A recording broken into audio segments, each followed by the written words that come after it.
agradecemos porque podemos estar en casa. Gracias, Señor, porque nos permites estar un miércoles. Creemos, Señor, que este tiempo pueda ser dedicado solamente a ti, Señor. Creemos que tú siempre estás hablándonos, que tienes propósitos para cada una de las circunstancias, Señor. Te pedimos que podamos liberarnos de cualquier carga, de cualquier pensamiento, Señor, que nos quiera impedir disfrutar lo que tú has preparado para nosotros, Señor.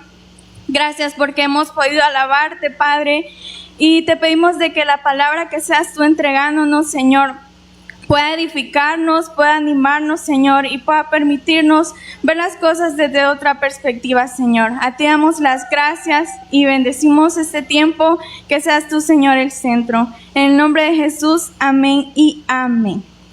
Y bueno, he titulado el mensaje de esta tarde, noche, Intensamente.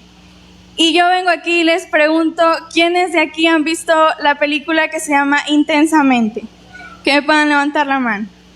Bueno, son poquitos. Entonces vengo y les explico un poco de qué va esta película. Y es que en esa película básicamente se muestra una familia. Se centra en una familia que tiene 5 emociones.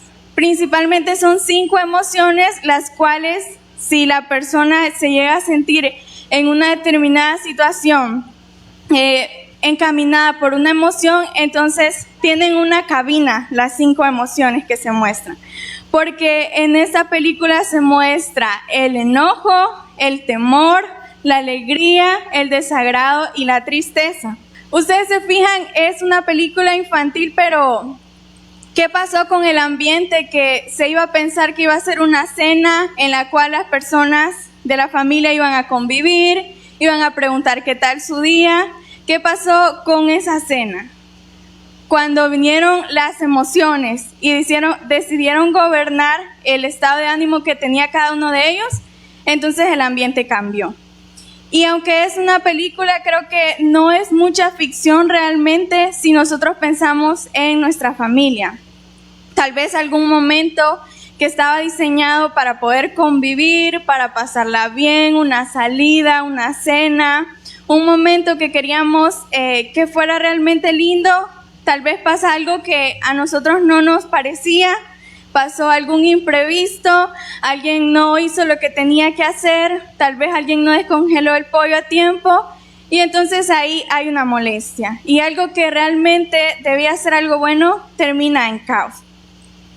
Y nosotros podemos llegar a decir, ok, es una película, pero realmente es un buen ejemplo por el cual nosotros podemos llegar a entender que en definitiva también tenemos emociones. Y en definitiva a veces también hemos llegado a actuar de manera no tan correcta porque nos dejamos llevar por ellas. Y por ello quiero que en esta tarde la enseñanza se base en esas 5 emociones y en llegar a entender cómo la Biblia nos enseña realmente que debemos llegar a vivirlas. Quiero que vayamos a Salmos 23:3. Vemos que dice, confortará mi alma, me guiará por sendas de justicia por amor de su nombre. Y me voy a enfatizar solamente en la primera parte de este versículo que dice, confortará mi alma. ¿Qué significa confortar el alma? Significa animar, alentar y consolar al afligido. Aquí podemos llegar a entender que entonces Dios no solamente está interesado en salvar nuestra vida, que yo creo que aquí todos estamos agradecidos porque hemos podido obtener la salvación por gracia. Pero realmente el Señor no solamente está interesado en darnos la salvación, sino también quiere confortar nuestra alma. En la versión inglesa, la Biblia dice, restaurará mi alma, en este versículo. Y restaurar en el hebreo significa volver a su estado original e incluso mejor que antes. Entonces el Señor no solamente quiere que seamos salvos en cuerpo, en espíritu, sino también en alma. Y Él quiere estar en medio de esas emociones. Y ustedes me van a preguntar qué tienen que ver las emociones con el alma. Y les recuerdo que nosotros estamos constituidos por 3 partes. Somos cuerpo, alma y espíritu. Y vemos que el Señor, cuando se muestra a la Trinidad, están diciendo, hagamos el hombre a su imagen y semejanza. Nosotros no tenemos una imagen y semejanza al Señor física, sino que realmente esta semejanza hace referencia al intelecto, los sentimientos o emociones y la voluntad. Y estos tres componentes conforman el alma. No sé si los he perdido un poco, no. Estamos compuestos por cuerpo, alma y espíritu. Y nuestra alma está compuesta por el intelecto, los sentimientos y la voluntad. En los sentimientos, en otras palabras, son las emociones. Así que algo que quiero destacar en esta tarde es que las emociones fueron dadas por Dios. A veces nosotros tal vez tenemos temor de las emociones porque sentimos que pueden causar mucho caos. Y esto puede ser cierto. Pero si nosotros recordamos que las emociones fueron dadas por Dios, podemos llegar a entender que todo lo que Dios ha hecho es bueno. Y entre estos se encuentran las emociones. Así que el primer punto que quiero que entendamos es que las emociones no son malas si son usadas de manera correcta o si son puestas en el lugar correcto. Pero el enemigo principal que tenemos nosotros en este tiempo sabemos de que es el padre de la mentira. Y estamos en un tiempo en el que nos dice, reprimí tus emociones o desatalas para que hagan lo que quieran. Dicen de que tenemos derecho a sentir lo que queremos, a expresar lo que queremos, que si no me siento cómodo en un lugar, entonces yo tengo que huir. Y el enemigo nos enseña a relacionarnos con las emociones de manera negativa. Pero tenemos que entonces recordar que fue algo que el Señor nos dio y que por eso tenemos que cuidar. Y déjenme decirles de que sentir las emociones no es pecado. Lo que es malo es dejarnos llevar por ellas. Así que ese es el primer punto, recordarles de que las emociones no son malas porque fueron puestas por Dios. Y ahora vamos a la segunda parte y al desarrollo principal de esta enseñanza, que es hablar de las 5 emociones que se muestran en la película. Recordando que si las emociones son usadas de manera correcta, pueden ser aliadas de nuestra fe, porque las emociones no están peleadas con nuestra fe. Y de la primera que quiero que hablemos ahora es una emoción que creo que todos nos sentimos cómodos con esta emoción, y es la alegría. Yo aquí pregunto, ¿será que a alguien no le gusta experimentar la alegría? Realmente creo que es la emoción con la que todos nos sentimos más cómodos y que queremos que no se vaya. Y realmente el Señor le interesa que nosotros tengamos alegría. Veamos qué dice Proverbios 15:13, pero solamente la primera parte. Dice, el corazón alegre hermosea el rostro. Así que automáticamente nosotros podemos estar seguros que si estamos alegres, vamos a tener una proyección diferente. Nos vamos a ver bonitos, vamos a irradiar la gloria del Señor y va a ser más fácil relacionarnos con nuestra familia, porque no es lo mismo cuando mamá, papá o algún hermano se nota que está contento a cuando sabemos que están enojados. Yo creo que ahí hasta el buenos días a veces les ofende. Entonces algo que debemos de recordar de la alegría es que nos proyecta de mejor manera. De igual manera, quiero que veamos Filipenses 4:4. Y dice, regocijaos en el Señor siempre. Otra vez digo, regocijaos. ¿En quién nos tenemos que regocijar? En el Señor. Y es que esta porción de la Biblia nos enseña a que la verdadera alegría la tenemos que encontrar en el Señor. Y aunque no siempre es muy fácil estar alegre y no es como en la película que presionamos un botón y automáticamente estamos felices, realmente debemos de llegar a entender que la verdadera alegría, si la encontramos en el Señor, no va a depender entonces del entorno ni de nuestras circunstancias, sino que va a venir del Señor. Y quiero que veamos Gálatas 5 del 22 al 23. Vemos que dice, mas el fruto del Espíritu es amor, gozo, paz, paciencia, benignidad, bondad, fe, mansedumbre, templanza. Contra tales cosas no hay ley. Así que debemos de recordar que la verdadera alegría que un cristiano debería de buscar es la que encontramos en el Señor. Y a veces esto se nos olvida. Quiero que veamos lo que dice el apóstol Pablo también en Filipenses 4, del 11 al 13. Dice, no lo digo porque tenga escasez, pues he aprendido a contentarme cualquiera que sea mi situación. Y después menciona en el 12, sé vivir humildemente y sé tener abundancia. En todo y por todo estoy enseñado. Así para estar saciado como para tener hambre. Así para tener abundancia como para padecer necesidad. Todo lo puedo en Cristo que me fortalece. Y aunque pueden parecer palabras muy bonitas que a veces nos cuesta implementar, lo increíble de esta porción de la Biblia es que Pablo lo escribió estando en la cárcel. Y Pablo nos enseña mucho acerca de cómo debemos desarrollar unas buenas emociones. Pero como les digo, la emoción de la alegría es algo que a nosotros nos parece un poco fácil, que tal vez consideramos que no es una emoción peligrosa. Pero quiero hablarles de un personaje en la Biblia que desarrolla de hecho estas 5 emociones, pero que hay una que principalmente lo domina y es que le termina causando problemas. Y el relato de este personaje se encuentra en Mateo 14, del versículo 1 al 12. Y yo se los voy a contar para que no leamos mucho, porque vamos a leer más adelante. Y este pasaje de la Biblia relata la muerte de Juan el Bautista. ¿Quiénes saben aquí cómo murió Juan el Bautista?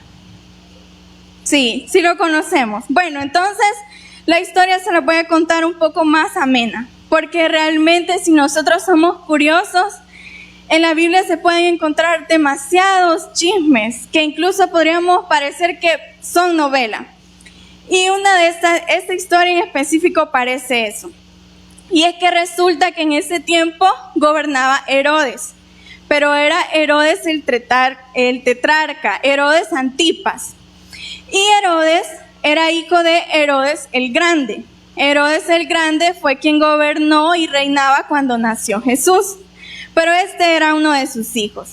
Y Herodes, voy a decir para referirme al hijo, tenía otros 2 hermanos. Tenía otro hermano que se llamaba Arquelao, que gobernaba el sur, y Felipe, que gobernaba el norte. Entonces Felipe, como sabemos, en los tiempos de antes las historias eran un poco cuestionables sobre los matrimonios. Y Felipe es un ejemplo porque él se casó con Herodías.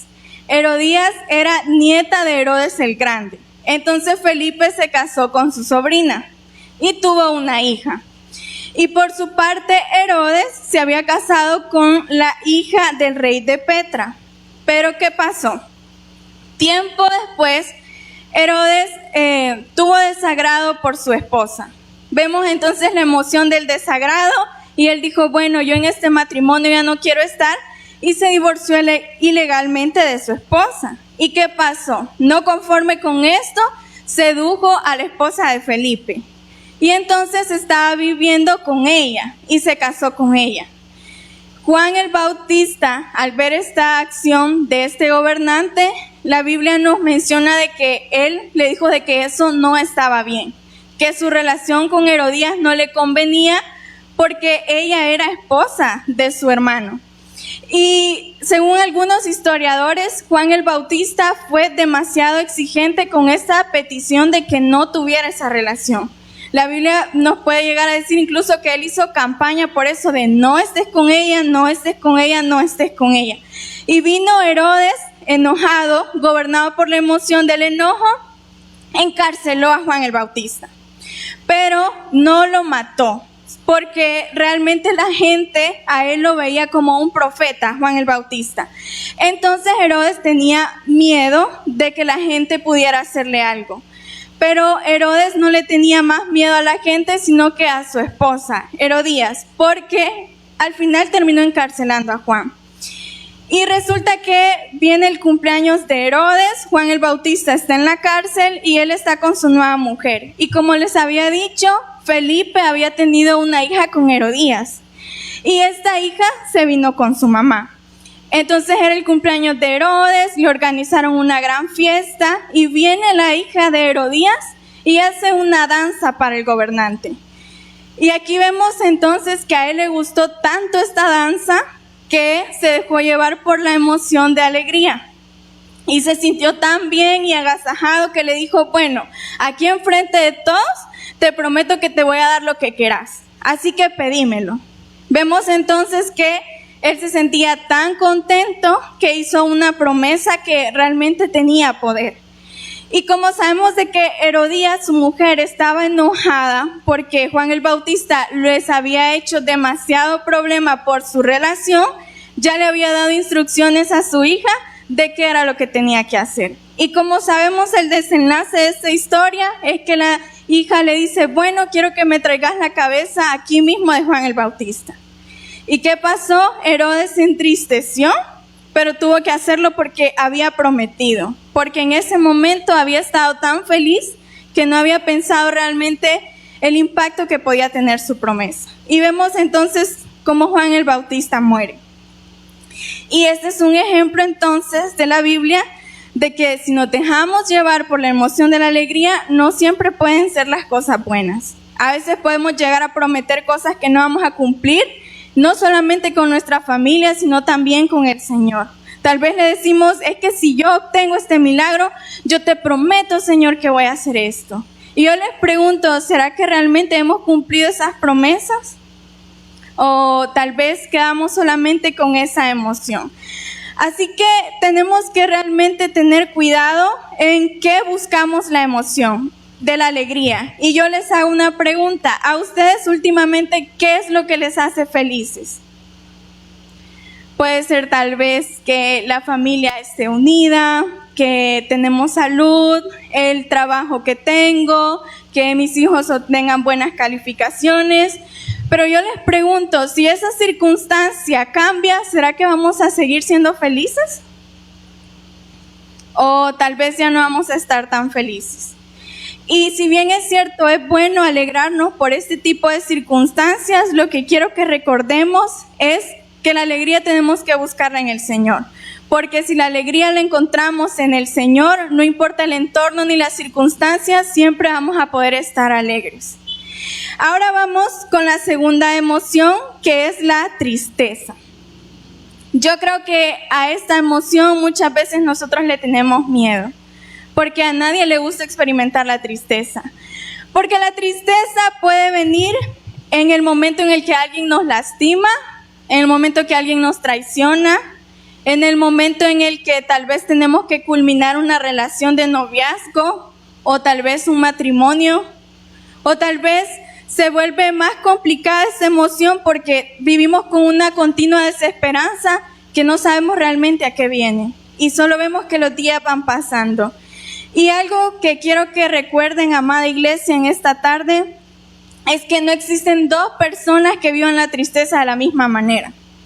Todos la vamos a experimentar de diferente manera, porque en su casa, en su familia, tal vez algunos la están disfrazando con enojo, otros con un trastorno alimenticio, tal vez con problemas de sueño, con aislamiento social, pensamientos negativos, adicciones, con problemas físicos, etc.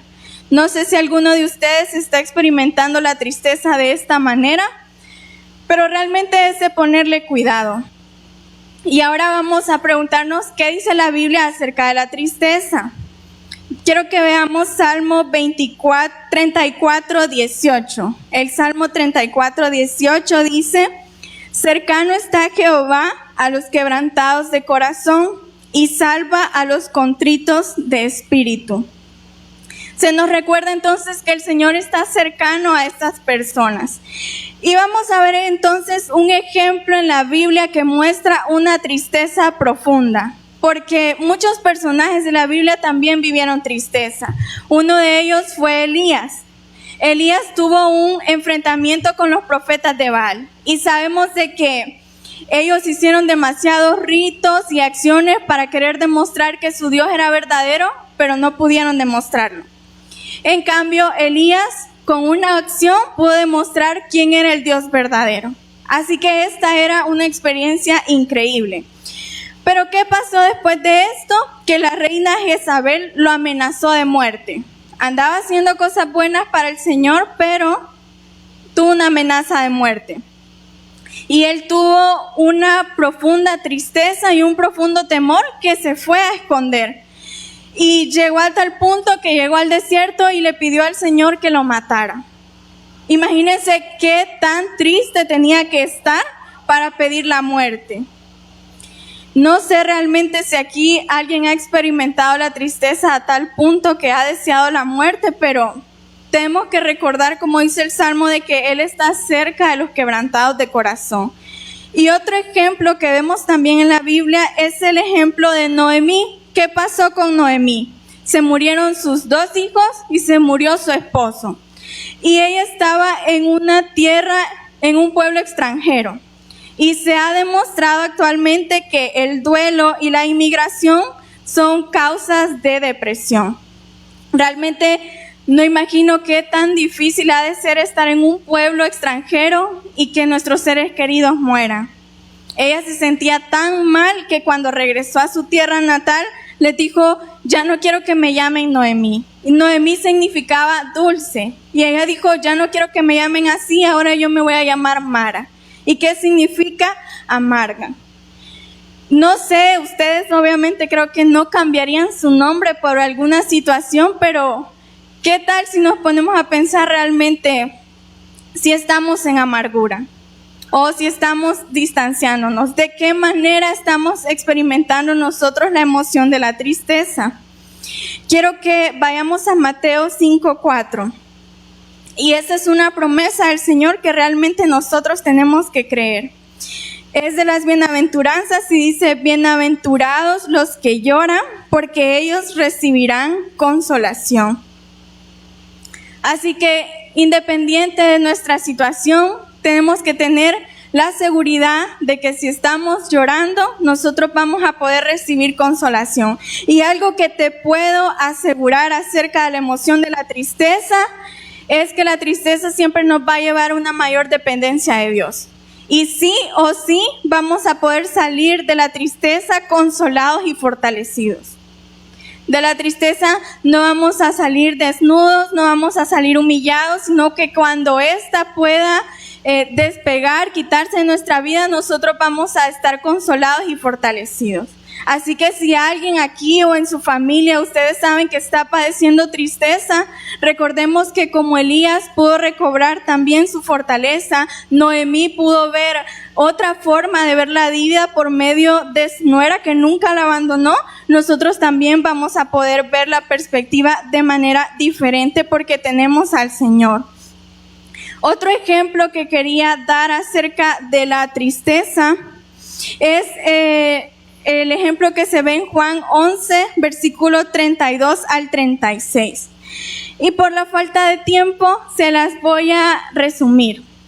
Básicamente en este versículo habla sobre la muerte de Lázaro y que Jesús había llegado cuando Lázaro ya había fallecido. Y María le dice, Señor, si tú hubieras venido antes, mi hermano estaría vivo. Y el Señor llega, ve el sufrimiento de María y vemos el 11:35, que creo que todos nos lo sabemos de memoria. ¿Y qué dice que pasó? Que Jesús lloró. Jesús en ese momento se pudo ver también conmovido por el sufrimiento. Así que vemos de que ni Jesús mismo tuvo miedo de enfrentar la tristeza. Porque a veces nos da miedo esta emoción y decimos, no, es que yo no puedo estar triste, pero vemos que hasta el mismo Jesús lo hizo. Y algo que quiero que aprendamos también de esta parte de la Biblia es que Jesús sabía que Lázaro iba a resucitar, pero aún así no dejó reprimir los sentimientos de María ni de todos los judíos que estaban ahí. Y con esto quiero decirles, padres, que no es necesario que nosotros tampoco reprimamos el sufrimiento de nuestros hijos. Aunque estén llorando por un peor es nada, ustedes déjenlos que lloren. Aunque ustedes digan, no, es que yo sé que va a poder salir de esto, ustedes dejen que lloren por sus Lázaros. Porque aunque ustedes saben de que van a resucitar, de que van a poder salir de esa situación, creo que es más importante entender que ellos tienen que tenerles confianza. Que si ellos están tristes por algo que ustedes consideran que no debería de ser, vemos el ejemplo de Jesús mismo, que él sabía lo que iba a pasar, pero él decidió acompañar el dolor. Así que es algo que nosotros también deberíamos de entender. Vamos entonces con la tercera emoción. Ya vimos a la alegría, ya vimos la tristeza y ahora vamos con el miedo. Y yo les hago una pregunta al aire. ¿Qué es lo que a ustedes últimamente les da miedo? ¿Qué es algo que a ustedes tal vez le quita la paz? Yo creo que si somos honestos, tal vez si les podía preguntar qué les da alegría, es algo que sin pensarlo le contestaríamos al hermano que tenemos al lado.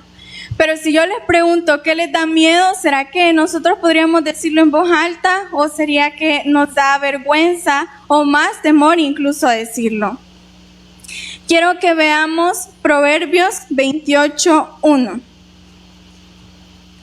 Y dice, huye el impío sin que nadie lo persiga, mas el justo está confiado como un león.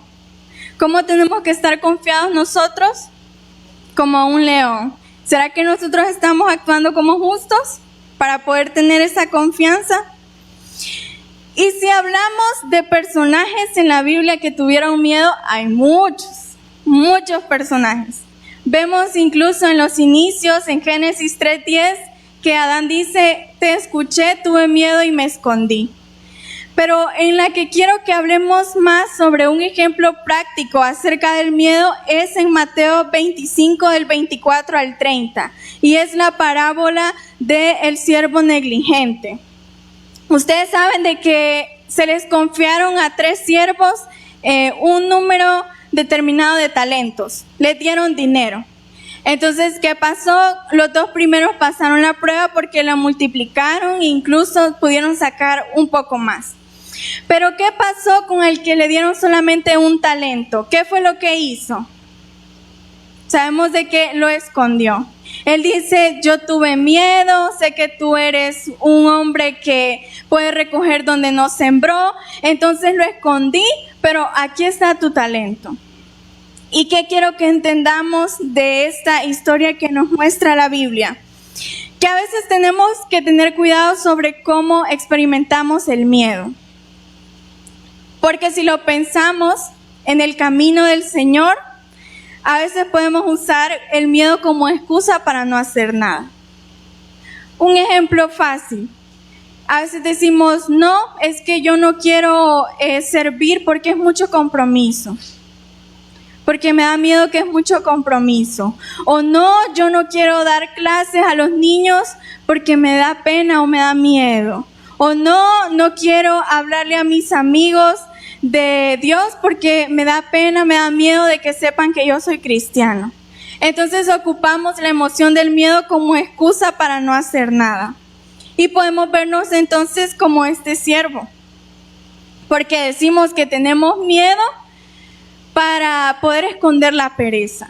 Y si la pereza realmente fuera un obsequio, un regalo que el Señor nos ha dado, entonces este siervo hubiera sido bendecido, hubiera sido agasajado.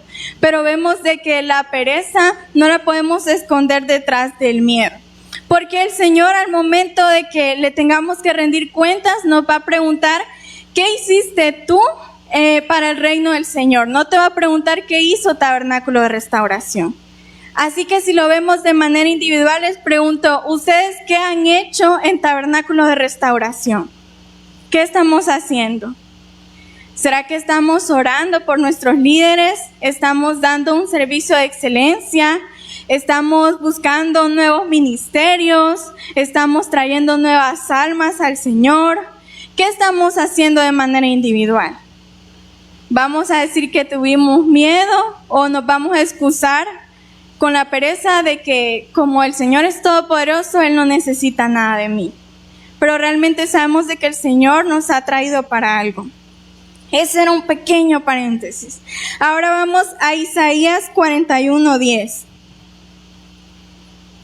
Vemos que dice, no temas porque yo estoy contigo, no desmayes porque yo soy tu Dios. que te esfuerzo, siempre te ayudaré, siempre te sustentaré con la diestra de mi justicia. Filipenses 4, del 6 al 7. Por nada estéis afanosos, si no sean conocidas vuestras peticiones delante de Dios en toda oración y ruego, con acción de gracias. Y la paz de Dios, que sobrepasa todo entendimiento, guardará vuestros corazones y vuestros pensamientos en Cristo Jesús. Nuevamente les pregunto, ¿qué nos ha dado miedo últimamente? ¿Será que el Señor no está en control de esa situación a la cual nosotros le tenemos miedo? ¿Será que es necesario que el miedo gobierne nuestra manera de actuar? ¿O podemos confiar en la paz de Dios que sobrepasa todo entendimiento? Si bien es cierto, el miedo es una emoción buena que nos permite ver los peligros, que nos permite tener límites a lo que consideramos arriesgado, no tenemos que permitir que éste nos domine. Y si tenemos miedo con algún aspecto del Señor que no entendemos, tengamos la confianza de acercarnos a Él. Quiero que veamos Romanos 8:28. En nuestras Biblias se titula Más que vencedores. Y dice, y sabemos que los que aman a Dios, todas las cosas les ayudan a bien. Esto es a lo que conforme a su propósito son llamados. Y como dato adicional, la porción anterior que leímos de Filipenses es continuación de la carta que el apóstol Pablo hizo para las personas de Filipo.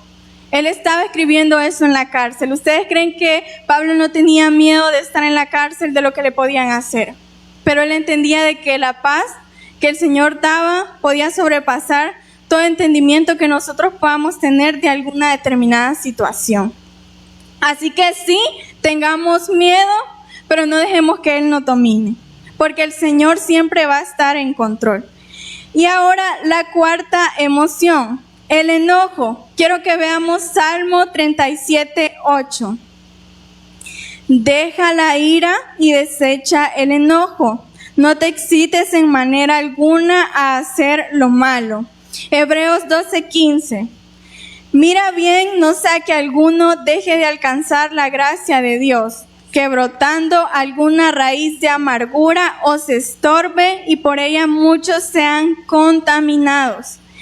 La emoción del enojo, hace un par de semanas yo hablé específicamente solo del enojo. Así que lo voy a tocar de manera superficial en este momento, pero a medida de resumen, hay que identificar qué tipo de cosas son las que a nosotros nos enojan. ¿Será que esos enojos nos requieren o no son necesarios? Porque el enojo también es una emoción buena.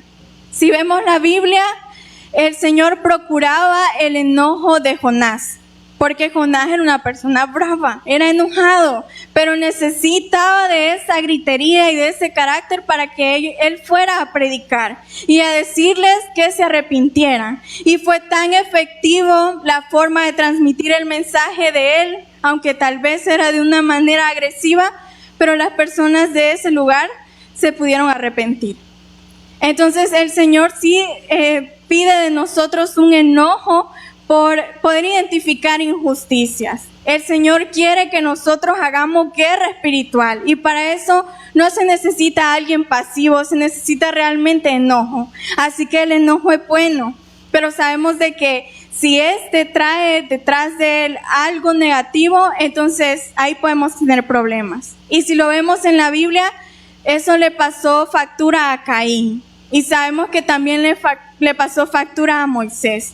Entonces solamente les hago la pregunta, realmente si vale la pena enojarse por lo que últimamente se están enojando y buscar realmente cuál es el verdadero enemigo de ese enojo, porque el enojo no va a hacer que nosotros podamos cambiar a las personas, sino que también tenemos que enfocar oraciones realmente con algún objetivo para que alguna actitud de alguien que nosotros amamos pueda cambiar.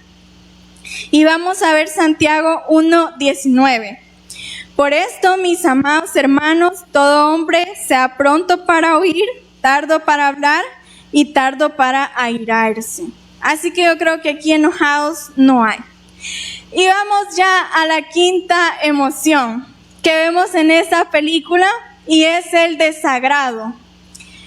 Yo creo que esta es una de las emociones que más nos gusta ocultar, porque nosotros llegamos a decir, es que no pueden ver que yo tengo desagrado, así que voy a fingir.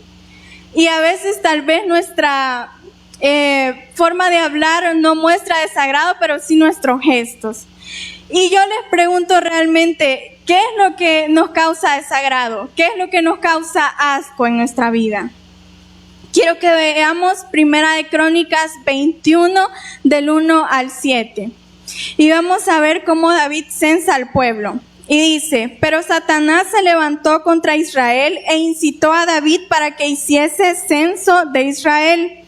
Y dijo David a Joab y a los príncipes del pueblo, id, haced censo de Israel desde Berseba hasta Dan, e informadme sobre el número de ellos para que yo lo sepa. Y dijo Joab, añada Jehová a su pueblo 100 veces más. Rey señor mío, ¿no son todos estos siervos de mi señor? ¿Para qué procura mi señor esto? Que será pecado para Israel. Mas la orden del rey pudo más que Joab. Salió por tanto Joab y recorrió todo Israel. Y volvió a Jerusalén y dio la cuenta del número del pueblo a David. Y había en todo Israel 1,100,000 que sacaba espada, y de Judá 470,000 hombres que sacaban espada. Entre estos no fueron contados los levitas ni los hijos de Benjamín, porque la orden del rey era abominable a Joab. Y vamos con el versículo principal, que dice el versículo 7, asimismo esto desagradó a Dios e hirió a Israel. Podemos ver entonces de que incluso Dios experimentó el desagrado y posiblemente siga experimentando desagrado. Así que no es malo. Pero, ¿por qué realmente el censo de David causó desagrado ante el Señor? Porque podemos entender de que contar a las personas no era algo malo. Nosotros vimos en Números que se hizo un censo del pueblo de Israel en Sinaí, porque Dios había ordenado ese censo. Pero ¿qué pasa aquí? David quería hacer ese censo para poder enorgullecerse de la fuerza militar que él tenía. Y él dijo, bueno, yo quiero contar cuántos son, cuántos pueden mover, batir la espada, para entonces yo sentirme confiado de que tengo un gran ejército. Así que la acción de contar no estaba mala. ¿Qué es lo que estaba malo? La intención que había detrás de esta acción. Y de este ejemplo podemos llegar a entender de que un acto por sí mismo no es malo, sino que realmente llega a ser malo lo que puede venir detrás de esa acción. Y si nos basamos en la emoción del desagrado, yo les pregunto, ¿cuál realmente será el origen de ese desagrado? Porque así como David se sentía fortalecido y confiado porque el Señor lo usaba, a veces tal vez nosotros como creyentes nos podemos sentir superiores a las personas que no son creyentes. Y sentimos desagrado por la forma en la que hablan, sentimos desagrado por la forma en la que se visten, sentimos desagrado por la forma en la que se maquillan, sentimos desagrado por la forma en la que se llevan con su familia. Pero ¿será que ese desagrado es positivo o realmente esconde algo atrás? Que tal vez nosotros no sentimos la libertad de portarnos así, quisiéramos portarnos así, o tenemos desagrado porque yo quisiera tener lo que la persona tiene. Yo quiero que realmente seamos honestos, porque incluso si no tenemos cuidado podemos sentir desagrado en nuestra familia. Y hacemos comentarios acerca del peso, acerca de cómo se visten, acerca de cómo hablan. Y la forma en la que nosotros tratamos de corregir esas acciones a veces causan más daño del bien que nosotros queremos hacer. Así que busquemos realmente acciones correctas para que esa emoción de desagrado no pueda convertirse en algo negativo. Y tampoco permitamos que por querer reprimir el desagrado nosotros entonces seamos hipócritas. Porque el Señor tampoco nos ha mandado a fingir y a querer actuar algo que realmente nosotros no somos, sino que podamos entender de, ok, tal vez esta acción o esta actitud me ha dado asco, pero yo entonces vengo y se la entrego al Señor. Y que Él me muestre entonces realmente por qué estoy sintiendo esta actitud. Y poder entender que a lo que le tenemos que tener desagrado son acciones que van en contra de lo que nosotros conocemos como el reino del Señor. Así que les pregunto, ¿será que realmente les desagradan las cosas correctas? Y quiero que veamos Romanos 12:9. Y dice, el amor sea sin fingimiento, aborreced lo malo y seguid lo bueno. Mateo 22:39. Y el segundo es semejante, amarás a tu prójimo como a ti mismo. Aquí para cerrar les digo que el desagrado no nos impida amar y respetar a los demás por sobre cualquier mal concepto. Porque recordemos que aunque las personas puedan estar equivocadas, Dios las sigue amando. Y por esas personas Dios también se subió a la cruz, no solamente por nosotros. Como conclusión, realmente quiero decirles que realmente las emociones son algo que tal vez puede estar conflictuado a veces sobre la manera correcta en la que nosotros tenemos que movernos. Pero tenemos que recordar que el Señor las puso en nosotros, que el Señor también las experimentó. Y la Biblia realmente está llena de emociones y de personas que pudieron encaminarse de manera correcta con estas emociones. Tenemos que estar conscientes que la alegría la podemos experimentar en las circunstancias y en lo que tenemos, pero tenemos que procurar que la alegría que perdure en nuestra vida venga del Señor.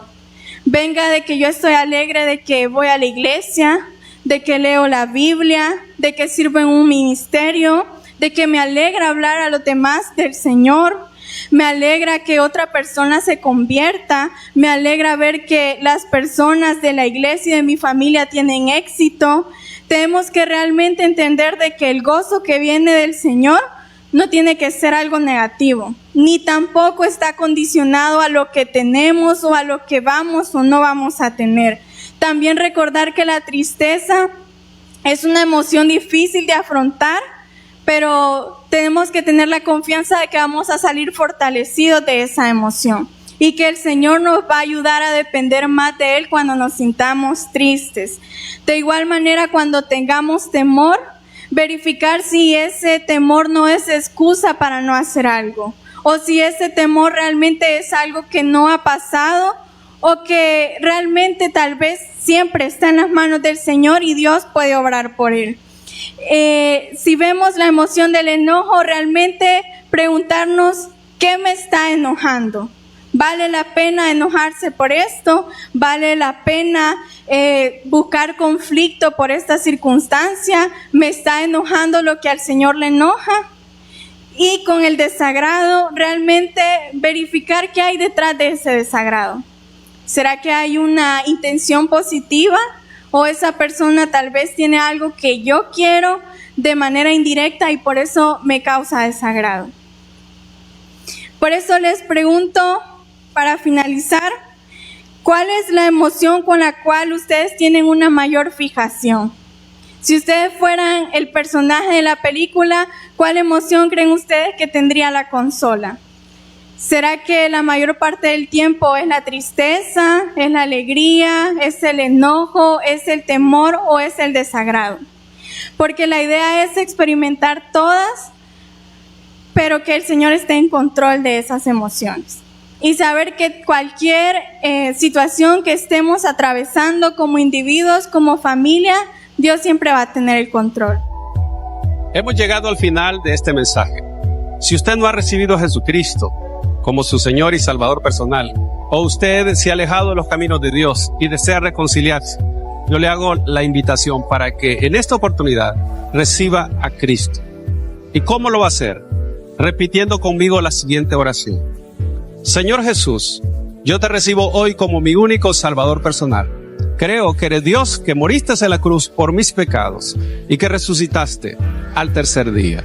Me arrepiento, soy pecador. Perdóname, Señor. Doy gracias al Padre por enviar a su Hijo a morir en mi lugar.